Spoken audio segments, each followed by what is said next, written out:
Room service, tapos bukas ng pinto, bumalaga sa akin talaga. Nagulat talaga ako. Tapos, ma'am, magde-deliver lang po ng yelo. Siyempre, hindi naman namin pwedeng tanongin yung ano.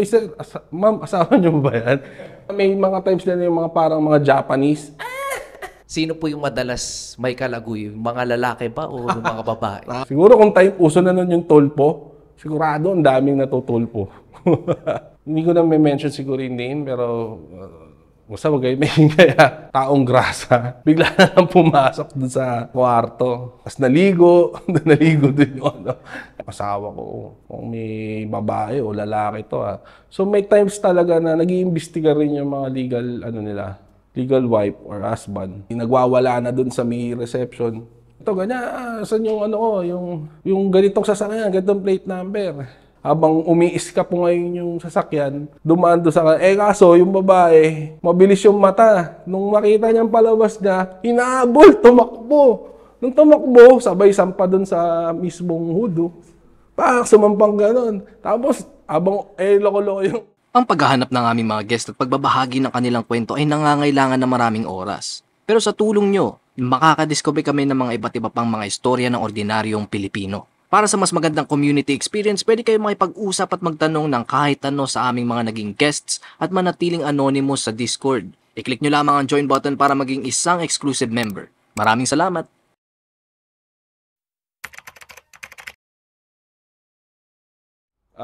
Ako nga pala si Billy Borlongan, Biloy na lang for short. Dati nga pala ako nagtatrabaho sa isang motel, at isa siyang kilala. Hindi ko na may mention siguro yung name, pero basta wag kayo may kaya, gano'n lang.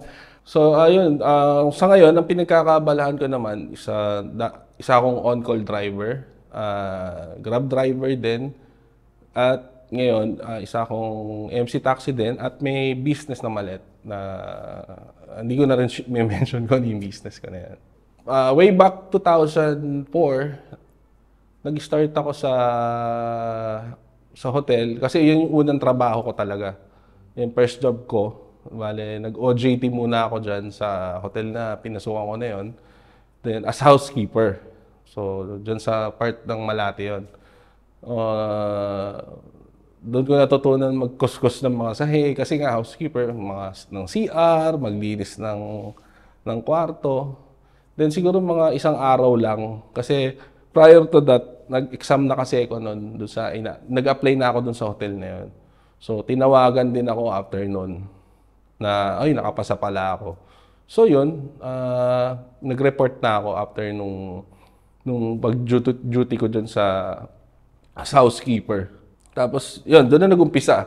Isa akong materials controller doon sa yung trabaho ko noon. Ang ginagawa ko is ako yung nag-handle ng mga stocks katulad ng mga toothbrush, sabon, mga towel, tsinelas, ultimo mga panlinis ng mga housekeeper, mga linen, basta kahit sa mga maintenance, mga electrical, ako rin ang naghahawak doon, mga inventory noon.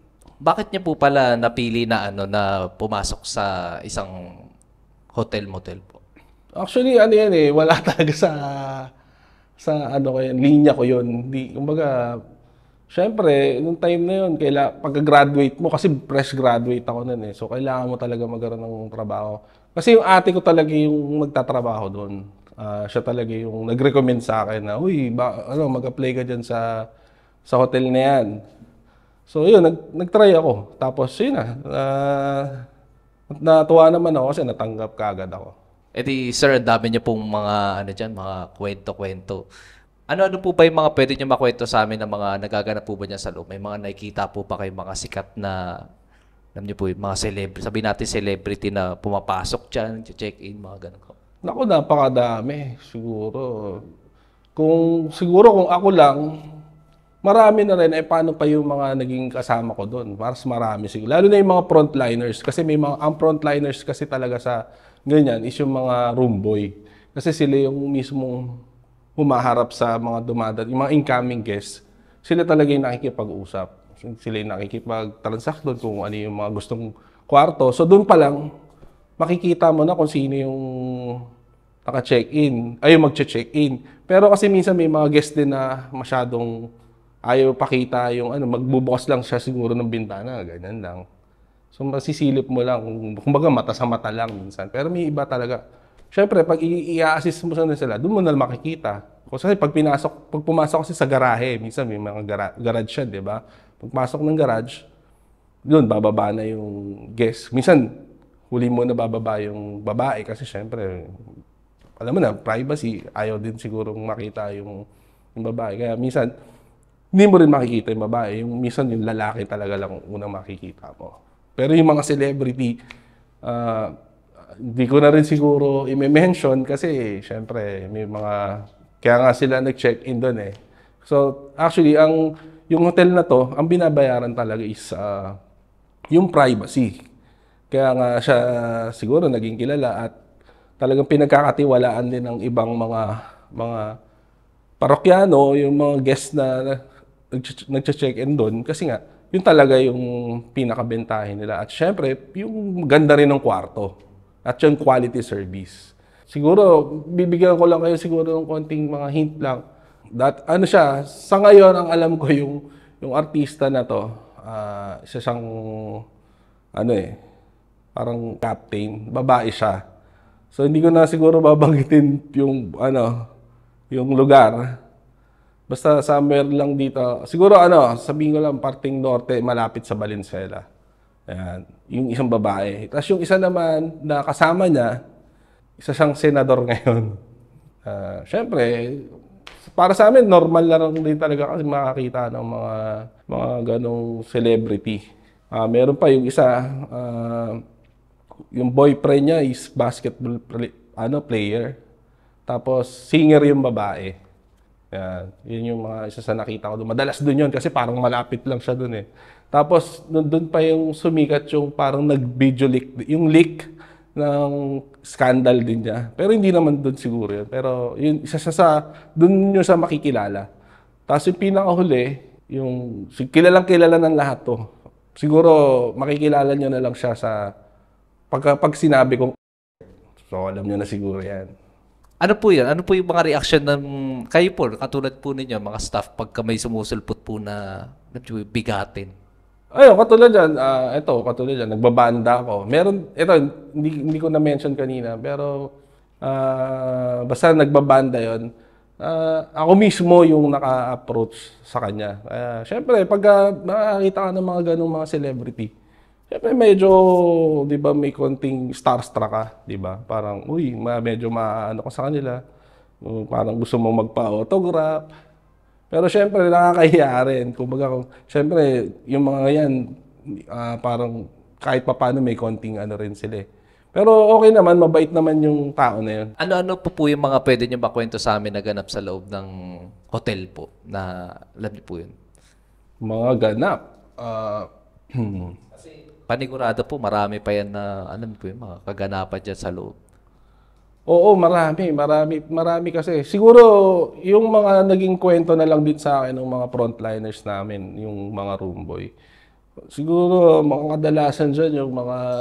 Totoo yun, may mga ibang mga guests na meron silang, kunyari, may kasama silang nag-pick up sa kanila o yung sinerbisyo nila.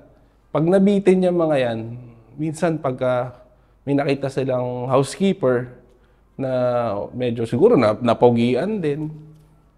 Parang minsan pumapayag silang magpabembang doon sa housekeeper. Syempre, swerte ng housekeeper, diba? Yung mga empleyado. Yun tapat-tapat lang. Kasi minsan tahimik yung mga yan eh. Pagka minsan nakikita ko yan, mas bigla na lang magkakwento na ito, ganito, may na ganito ako. Yan. Tapos, yun nga, may mga guest na ikaw mismo yung aayain. May mga ganon. Tapos, may mga insidente na rin dyan na yung namatay. Ito yung mga medyo talaga, yung mga namatay on the spot. Sabihin natin namatay sa sarap. May namatay sa sarap. Dati kasi hindi ko na maalala kung anong year. Siguro mga 2006, 2007. Parang gano'n eh. Meron kasing na-report nun, may tumawag na, yun nga, namatay yung guest sa ganitong room. Tapos syempre, yung mga empleyado, mawiwindang talaga kasi may namatay eh. So, nung pinuntahan sa room, nakita yung matanda nasa bowl, nakaupo. Talagang naninigas na siya. Yun. So, syempre, as part ng namin, service, pag ganun kasi mga insidente, lalo na yung lalaki, halimbawa, hindi naman niya legal wife yung kasama niya. Kasi, syempre, parang kumuha lang din siya ng mga nahook nila sa kung saan-saan. So pag ganun, hindi talaga pinapaalam yon. Tapos meron din mga times na may mga nag-check-in dyan na yung talagang sabihin natin baliw. Naalala ko noon medyo may edad na eh. Kasi sa amin naman, ina-accept naman yung kunyari, mag-check-in ako, kunyari ako yung guest, mag-check-in ako, yung kasama ko para papunta na. So, pagka ganun, okay naman yung mga ganun. Kasi pag nakita naman dun sa tao, maayos suot, okay naman. Tapos, ayun, babae, okay lang. Inaalaw na namin yon. Tapos, ang ginawa ng babae na yon, order ng pagkain, hanggang sa tinatawagan na siya ng room boy, ma'am, matagal pa ba yung kasama nyo, darating pa po ba? Hanggang sa, ayun na, medyo nag-iba na yung mismo attitude niya, nag-iba na. Tapos yung pala, napatunayan na, yun nga, siguro may sakit sa utak. Yun, tumawag na rin kami ng polis hanggang sa, ayun. Kasi hindi mo rin naman pwedeng, ni-report lang namin na ganun yung nangyari. Ayun, may mga baliw. Plus, nung time din na, meron din na duty rin ako dyan somewhere dyan sa north, sa may bagong baryo. Meron din dyan na, nung na-duty ako dyan, taong grasa. Bigla na lang pumasok dun sa kwarto. Ayun. So, kagulo yung mga, syempre, tas naligo din yung mga ganun sila. Marami. Ano pong ginawa dun sa pinabayaan lang po maligo? Hindi, syempre, tawag ng barangay. Tapos, pinaalis na lang yung taong grasa. Kasi yung design kasi nung hotel na yan, maraming lagusan eh. So, syempre, wala namang yung hotel na yan, wala namang guard eh. Hindi naman sila talaga kasi 24/7 din siya pero wala silang guard. Tapos may incident din na rin na yung hotel na to na hold up din. Summer naman sa Las Piñas. Na alam po, na TV pa yun eh. Balik ko lang po konti dun sa nakwento nyo po kanina na inaaya yung mga staff. May makukwento po ba kayong, alam niyo po yung specific na nangyari po pa sa inyo yun o may kakilala kayo na ganun yung nangyari sa kanya? Yung sa yun nga, yung inaaya, balik tayo dun sa inaaya. Kasi meron akong kasama rin sa trabaho nun, yung housekeeper siya. So, kasi silang housekeeper, minsan, nagdo-dual din ng duty yan eh.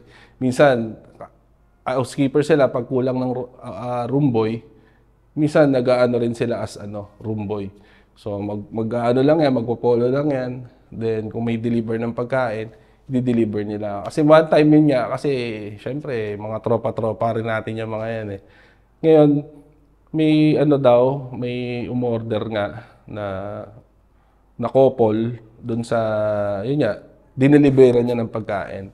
Tapos, bago kasi pumasok sa room, yan eh, dalawa yung pintuan yan. So, yun yung tinatawag na anteroom. So, kaya ang purpose ng anteroom, yung dalawa, yung sa unang pinto, pagbukas mo, doon mo ilalagay yung mga pagkain or kung ano man yung request ng guest. Kunyari, mga tissue, tubig, kape. O basta, doon mo na ilalagay yun. Siyempre, para hindi nga naman maistorbo yung mismong guest natin. Ngayon, yung sa part na inaya, kasi parang yung lalaki yata, yung partner ng babae na guest, parang tinawag siya na sabi, sige pasok mo na dito yung pagkain. So ngayon, syempre, yung housekeeper, syempre susunod lang yan, syempre guest yan eh. So pinasok na ngayon yung pagkain. Pagpasok niya, tapos sabi nung babae, ay, nakatingin sa akin yung housekeeper, parang gano'n, sabi niya. Tapos, gusto mo ba? Sabi gano'n nung partner mo. Gusto mo ba? Pabembang kita dyan. Tapos, siguro, parang nag-ano sila eh, may trip nila, ginawa nila doon sa housekeeper, yun, pinabembang niya yung ano. Pero nakako yung housekeeper. Pero mo, ganun yung mga trip ng mga guests, hindi mo iisipin na ganun yung mga trip nito mga guests na to. Tapos nalaman ko na lang, nung pagkatapos, syempre, yung housekeeper tumakbo dun sa kitchen. Kasi kitchen halos tapat ko lang eh. Pagkalapag niya nung mga sa order, pumasok sa akin yun. Tapos sabi sa akin, pre, tignan mo ako. Binubad niya yung pants niya. Pero yung na andun pa, may kasama pa yung ano na, yung semilya niya. Tapos tawa ako ng tawa. So talagang dun pa lang, sa mga ganong insidente, hindi hindi mo maiisip na, talagang may nangyayaring ganun sa ng mga guests, mga trip ng guests. Pag-usapan po natin yung mga ano dyan, yung mga, I'm sure po kasi meron pong mga pumapasok dyan na, alam niyo po yun, may mga kalaguyo. Ano po yun, mga nambababae o kaya nanlalaki. Ano po yung, may mga experience po ba kayo dyan? Oo, meron mga na-experience yan. Pero syempre, kung titignan niya natin, di ba, sabi ko nga, privacy ang kinikater talaga namin. Good quality service. At talagang number one, privacy. Pero syempre, hindi maiwasan. May mga, syempre, kung ako yung legal wife, di ba, nakakatunog na ako na, uy, yung asawa ko, kung may babae o lalaki to So may times talaga na nag-iimbestiga rin yung mga legal wife or husband. Talagang sinusundan. So may magagaling talaga. Minsan may times pa nga naalala ko din na may mga police pang kasama na talagang natiklo yung Syempre kaso yun, di ba? May ganun din. Pero ito yung matindi na na-experience ko doon. Yun nga, may nagwawala na doon sa may reception, sa may lobby, na ganito, ganyan, saan yung yung ganitong sasakyan, ganitong plate number. Tapos, nung na-mention yung plate number, mabilis yung utak ng homeboy eh. Ginawa ng homeboy, syempre alam niya na kung anong room. Tinawagan niya na ngayon yung mismong sir, dito yung asawa niyo. Natunugan kayo, nasundan kayo. Baka gusto nyo sir, sumibat na kayo, dito kayo dumaan. So, gano'n, ang ginawa nung room boy, medyo niya muna yung legal wife. Parang inausap niya muna para malibang. Siyempre, habang umiis ka po ngayon yung sasakyan, dumaan doon sa kaso, yung babae, mabilis yung mata. Nung makita niyang palabas niya, hinahabol, tumakbo. Nung tumakbo, sabay sampa dun sa mismong hudo. Sumampang ganon. Tapos, abang, loko-loko yung asawa niya siguro, inandar-andar kitang-kita mo siya sa kalsada talaga. Talagang umaandar siyang ganon. Tapos siguro, parang napayaan na rin kasi dami rin nanonood na tao. Ginawa nung lalaki, huminto. Tapos yung babaeng kasama nung lalaki, parang bumaba na parang wala na lang. Tapos yun, away-away sila ng kasama niya, ganyan. Tapos pasok yung babae doon sa loob, yun, away sila hanggang sa yun. Yung mga ganong insidente, di ba? Parang di mo iisipin, nakakatawa talaga, pero wala eh. Siguro kung uso na nun yung tulpo, sigurado ang daming natutulpo. Base po sa experience po ninyo sa mga ganyan po, yung mga may kalaguyo, sino po yung madalas may kalaguyo? Yung mga lalaki ba o yung mga babae? Napakagandang tanong nan. Siyempre, pa nga ba? Di mga lalaki talaga. Kasi tayo mga lalaki, likas na sa atin yung talagang, pwede ba sabihin yun? Mahilig. Pero siyempre, hindi naman lahat. Pero karamihan talaga. Siguro nung time na yon, tagal na yan. So, 2000, kasi ngayon, ang mundo natin ngayon, iba na eh. Pero, may mga babae din naman na siguro meron din talaga. Syempre hindi naman namin pwedeng tanungin yung ma'am, asawa niyo ba yan? Kasi may ganito yan eh. Merong isa kasing hotel na bawal na mag-check-in yung yung walang wedding ring. Mga yun, kailangan bago ako makapag-check-in doon, meron kang wedding ring. Bawal doon yung mga sabit. Ano po, pag-usapan po natin yung mga patakaran po sa loob ng hotel po. No? May mga ano po ba yan? May mga rules na pag nakita nila na ganito, parang, hindi ka pwede mag-check-in dito. Okay. Oo, meron. Meron kaming policy na gano'n. Na, syempre, ino-orient. Pagka kasi nagkakaroon din kami ng mga meeting, doon ko nalaman yun eh. Yung parang may meeting kami. Yun nga, na ganun pala yun. Kapag kunyari, may nag-check-in na, kunyari sa kotse, nakita nung room boy na umiiyak yung babae. So yun, hindi pwede yun. Hindi sila pwede mag-check-in, bawal yun. Tapos, bawal din yung yung kunyari, may duguan isa sa kanila. So, malay natin, baka galing sila sa isang insidente na krimen. O kaya nagkabarilan. No? Tapos, ang pinaka-resort nila para makatakas is yung hotel, di ba? Para makapagkuble o magtago. So, bawal din yun yung mga ganun. Tapos, ito pa, bawal din yung dalawang lalaki, isang babae. Minsan nga may mga nagsasabi, magkakapatid kami. Pero tinitignan na, hindi naman magkakamukha. May mga ganun, di umuubra sa mga rumbo yun. Pero pwede yung dalawang babae, isang lalaki. Kasi noon dati nagkausahan din kasi yung nakawan ng mga flat screen eh. Di pa ganun ka-high-tech yung parang LCD pa lang yata nun, parang ganun. O LED TV. Ewan ko, basta yung mas nauna sa LCD. Ganun pa yung mga TV na kauso ng nakawan nun.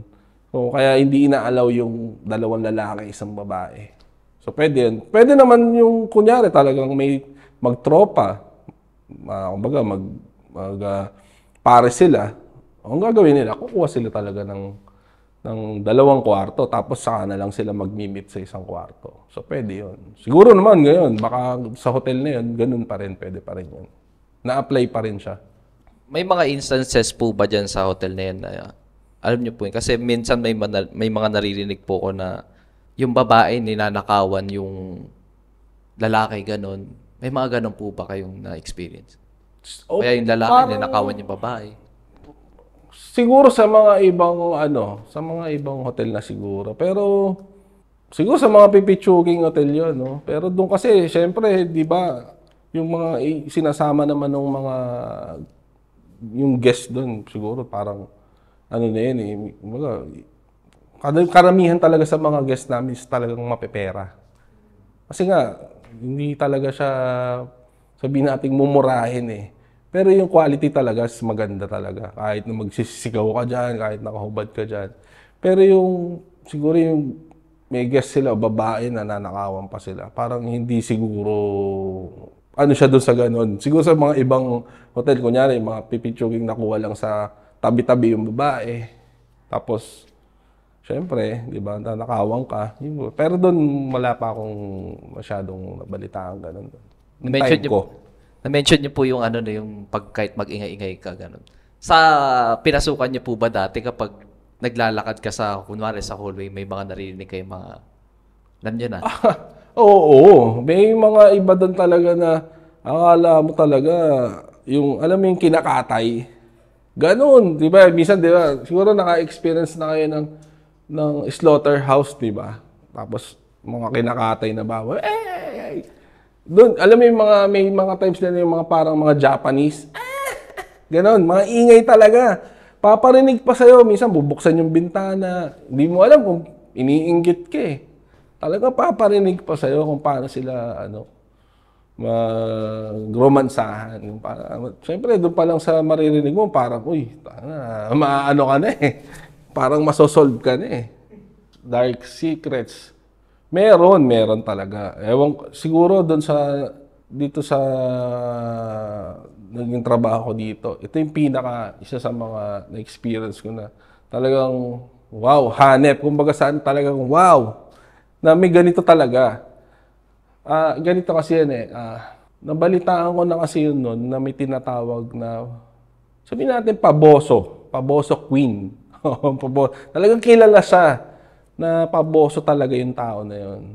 At hindi lang paboso. Parang kung sabihin na natin, nanonood ba kayo ng Toro, 'di ba, sa mga club, 'di ba, Toro? Live show.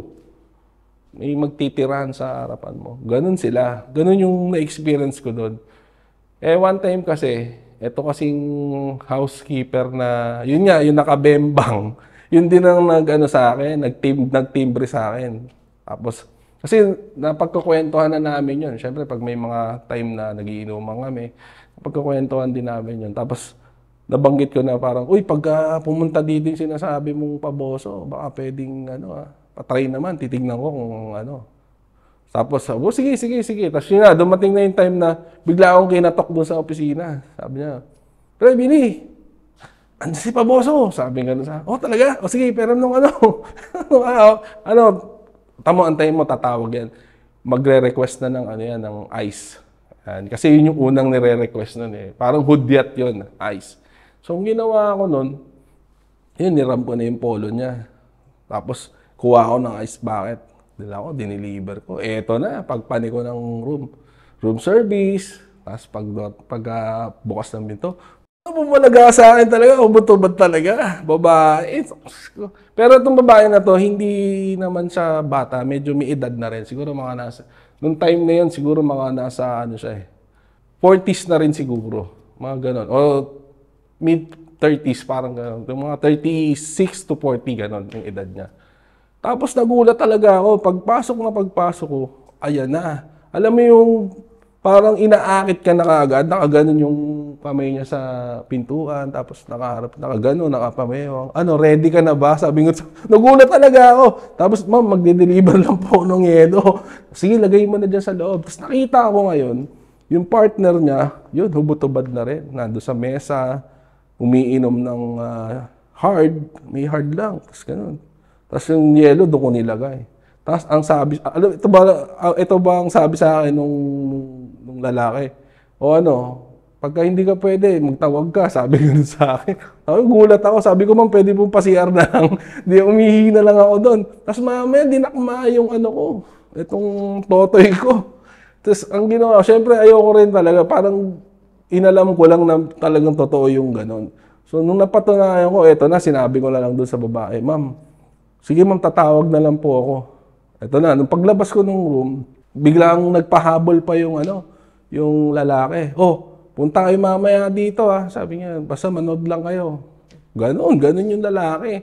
So ginawa ko, kasi doon sa hotel na yon, hindi pa uso yung mga grab car doon eh. Kumbaga, may tinatawag kaming private car. So parang, ang rate din niya parang siguro mas mataas lang ng konti sa taxi. Siyempre, private nga. Kumbaga, parang privacy rin yun para doon sa mga guests na ayaw mag-taxi. Siyempre, sasakay na lang ng private.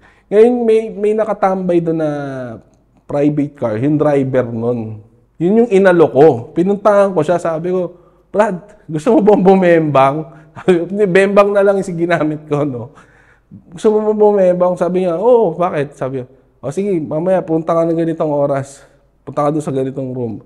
Tapos, sige, yun, sumama. Tapos mamaya, nung hinatid ko na siya, ayun na. Tawag na. Tapos kaming mga room boy, nagpuntahan. Sorry dun sa kung mapapanood doon ng mga dati kong naging katrabaho or yung mga naandyan pa rin sa na yan. Pasensya na po. Talagang kailangan ko lang pong i-explain to o ikwento to. Tapos yun na nga, ang nangyari, lahat kami, ultimo yung officer on duty, nanonood din. Kitang-kita ko para talaga kami nanonood ng Toro. Hanggang sa, ayan. Tapos ngayon yung lalaki, ang gagawin pa nun, pagka medyo malapit ng... Kasi impotent kasi yung lalaki, yun ang balita ko.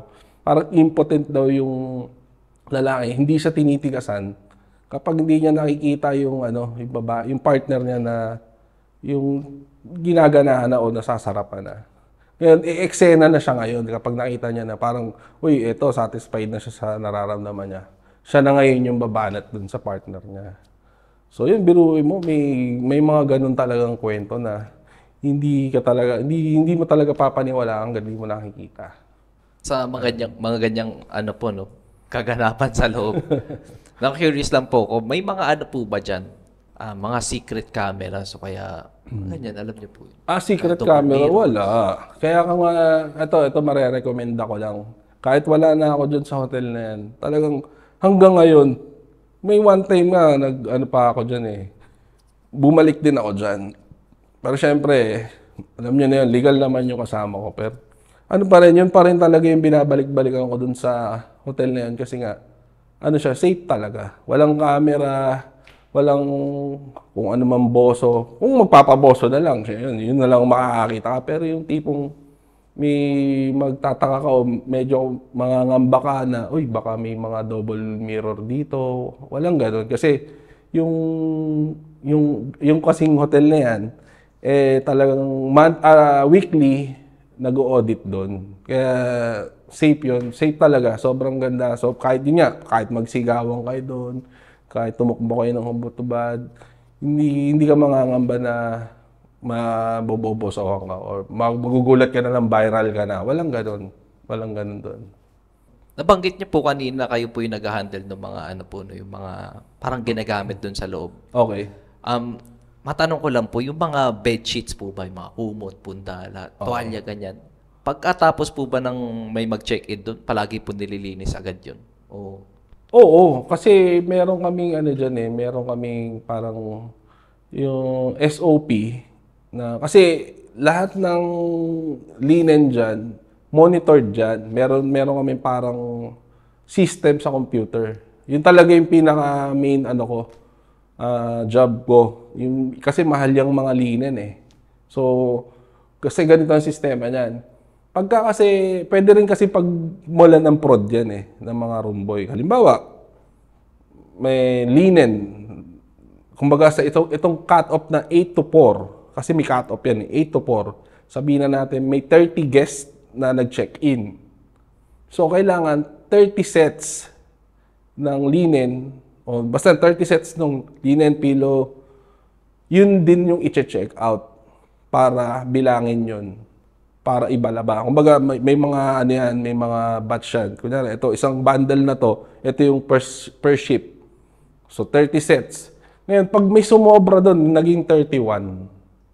Ibig sabihin, may prod na doon.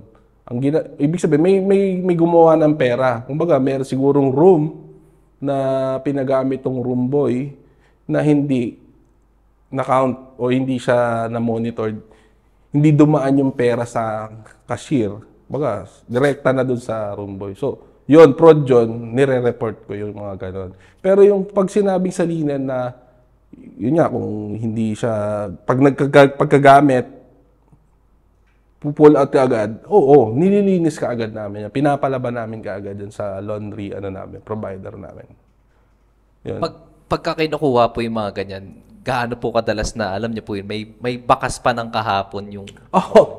Meron kasi ganito yan Pagka once naman kasi na yung mga linen, kasi yun, isa sa trabaho yun, chinecheck ko yun, kasi ako yung nagpo-fold nun bago idali ng mga housekeeper yun.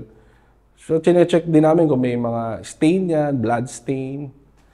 So, syempre hindi namin pwedeng i-serve yun. May mga nakakalusot pa rin sa mga laundry. So, pwede naman yun i-parewash ulit, yung mga ganon. Ipaparewash. Wala nang bayad yun. Syempre, kailangan talaga, quality talaga yung bibigay namin sa guests, yung mga mag-check-in. Bukod po sa, alam niyo po yun, yung mga intrigang kwento dito sa loob po ng hotel, no?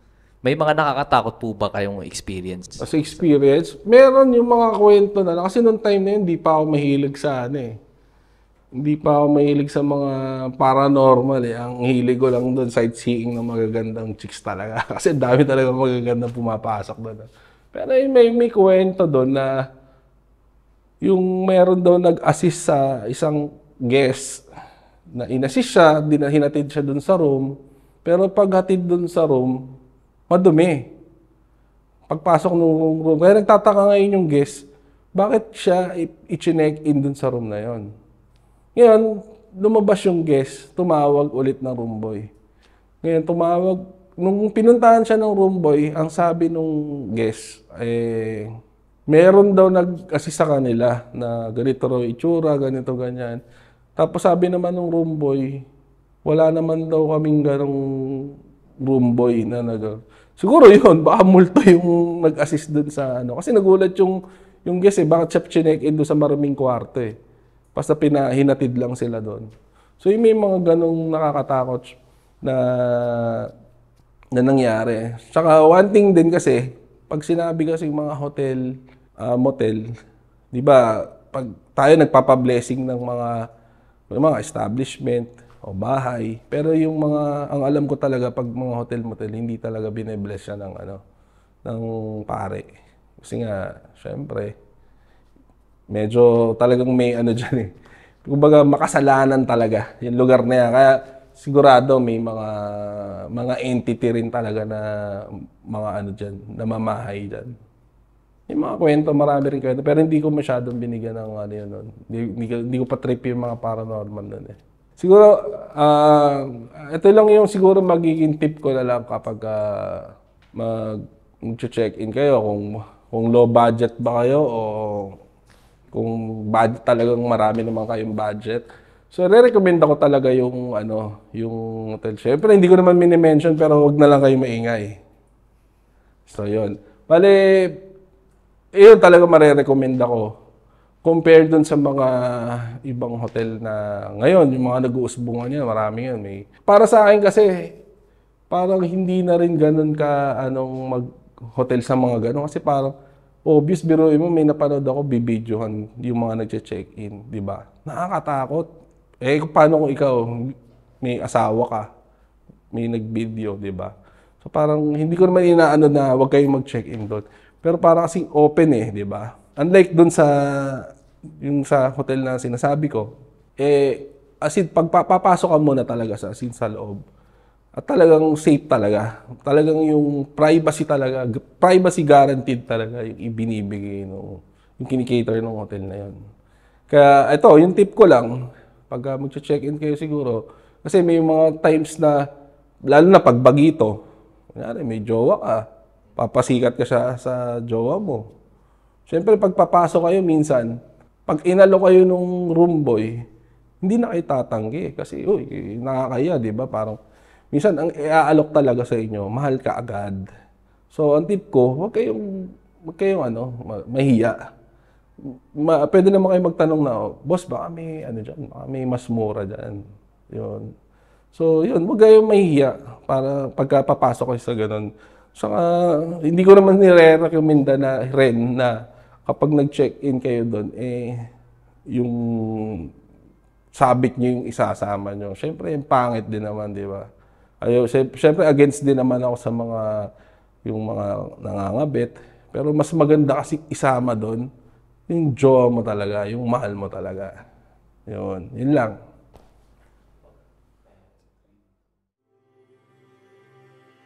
May ibang mga kwento ba kayong gustong marinig?